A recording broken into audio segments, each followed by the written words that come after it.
राम राम। कई ऐसे व्यक्ति हुए जो पहले भगवान को नहीं मानते थे, लेकिन भगवान का कोई चमत्कार देखने के बाद भगवान के अनन्य भक्त हो गए, अनन्य संत हो गए।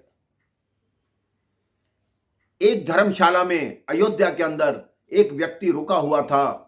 उसी धर्मशाला में संत भी रुके हुए थे। प्रातः 4 बजे उस संत ने अपनी खड़ताल बजानी आरंभ की। जय सिया राम, जय सिया राम, जय सिया राम, जय सिया राम।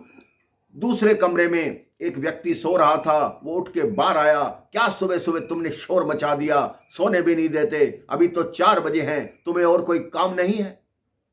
उस संत ने कहा, इस संसार का पालन पोषण करने वाला राम है, हर एक को प्रभु श्री राम ही देते हैं, राम के नाम से ही आपको भोजन मिलता है।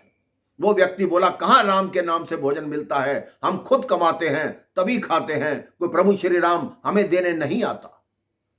संत कहते हैं, मेरे मन का विश्वास है, जब तक राम जी ना चाहें आपको भोजन नहीं मिल सकता, और अगर वो चाहें और आप ना भी चाहो तब भी आपको भोजन मिलेगा।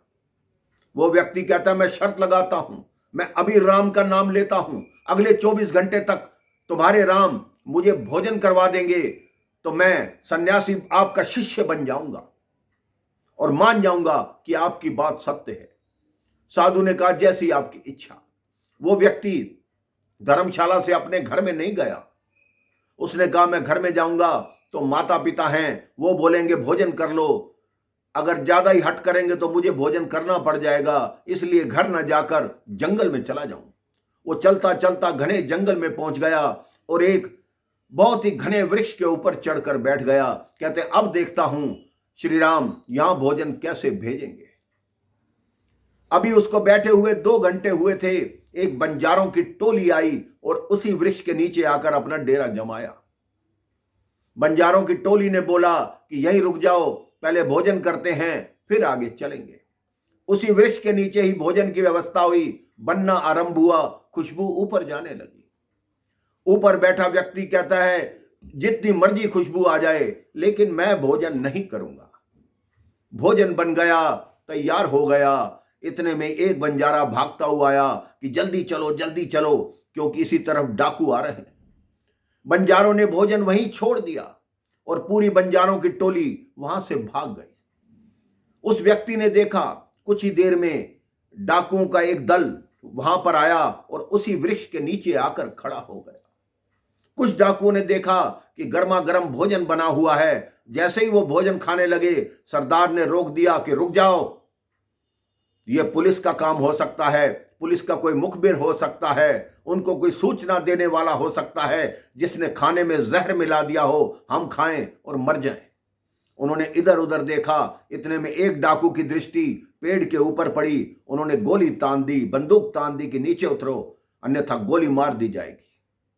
वो पेड़ से नीचे उतरा, कह रहा, तुमने इस खाने में जहर मिलाया है, तुम पुलिस के मुखबिर हो? उन्होंने कहा, मैं मुखबिर नहीं हूं, ना मैंने खाने में जहर मिलाया है।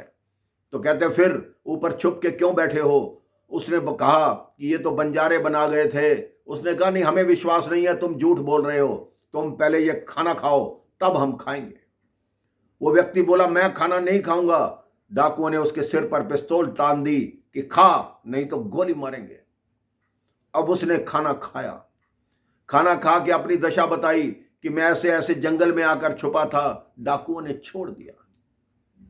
अब वो जाकर सीधा उसी धर्मशाला में गया, उस महात्मा के पास उनके चरणों में गिर गया, उनसे क्षमा मांगी कि आपके श्री राम वाकई ही चमत्कार करते हैं। उन्होंने उस संत से दीक्षा ली। जानते हैं वो व्यक्ति कौन था और आगे जाकर क्या बना? ब्रिजभूमि के मशहूर संत स्वामी मलूक दास जी थे वो, जो उस दीक्षा के बाद प्रभु के भक्ति में लग गए। उन्हीं का लिखा हुआ एक छंद मुझे याद आता है कि अजगर करे न चाकरी और पंछी करे न काम, दास मलूका कह गए सबके दाता राम। राम राम, जय श्री राम।